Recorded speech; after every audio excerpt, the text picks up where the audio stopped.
Sweden પ્રથમ દેશ હતો જેણે 240 વર્ષ પહેલા સર્વપ્રથમ સૂચના અધિકાર લાગુ પાડ્યો હતો. ત્યાં 1766માં ફ્રીડમ ઓફ ઇન્ફોર્મેશન એક્ટ લાગુ પડ્યો હતો, જેમાં લોકોને દસ્તાવેજ સુધી પહોંચવાનો અધિકાર મળ્યો હતો. આ એક્ટને 1949માં પ્રસ્થાપિત કરવામાં આવ્યો હતો. પછી 1976માં સંશોધન પણ થયું હતું, જેમાં સ્વીડન સંવિધાનમાં જાહેર કરવામાં આવ્યું હતું કે દરેક નાગરિકને અમુક દસ્તાવેજ છોડી બીજા બધા જ દસ્તાવેજ તપાસ કરવાનો અધિકાર છે, જ્યાં બધા જ પ્રસ્થાપિત દસ્તાવેજને ખુલ્લા માની લેવામાં આવ્યા હતા. સર્વપ્રથમ દેશમાં પારદર્શિતા લાગુ પાડવામાં આવી હતી. સ્વીડન દેશ પ્રતિ વ્યક્તિ એમ જ કે આખા દુનિયામાં સાર્વત્રિક થયું હતું.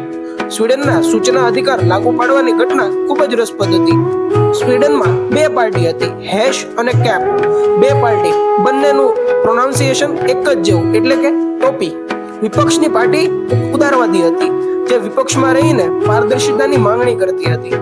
બીજી તરફ લાંબા સમયથી સત્તા પર કબજો રાખનાર હેશને ગોપનીયતાની હદ રાખી ન હતી. 1765માં સ્વીડનમાં ચૂંટણીમાં પારદર્શિતા વિરુદ્ધ ગોપનીયતાનો મુદ્દો મુખ્ય બન્યો હતો. ચૂંટણીમાં કેન્દ્રની જીત થઈ અને આગળના વર્ષમાં પોતાના વચન મુજબ પારદર્શિતા લાગુ પાડી દેવામાં આવી હતી.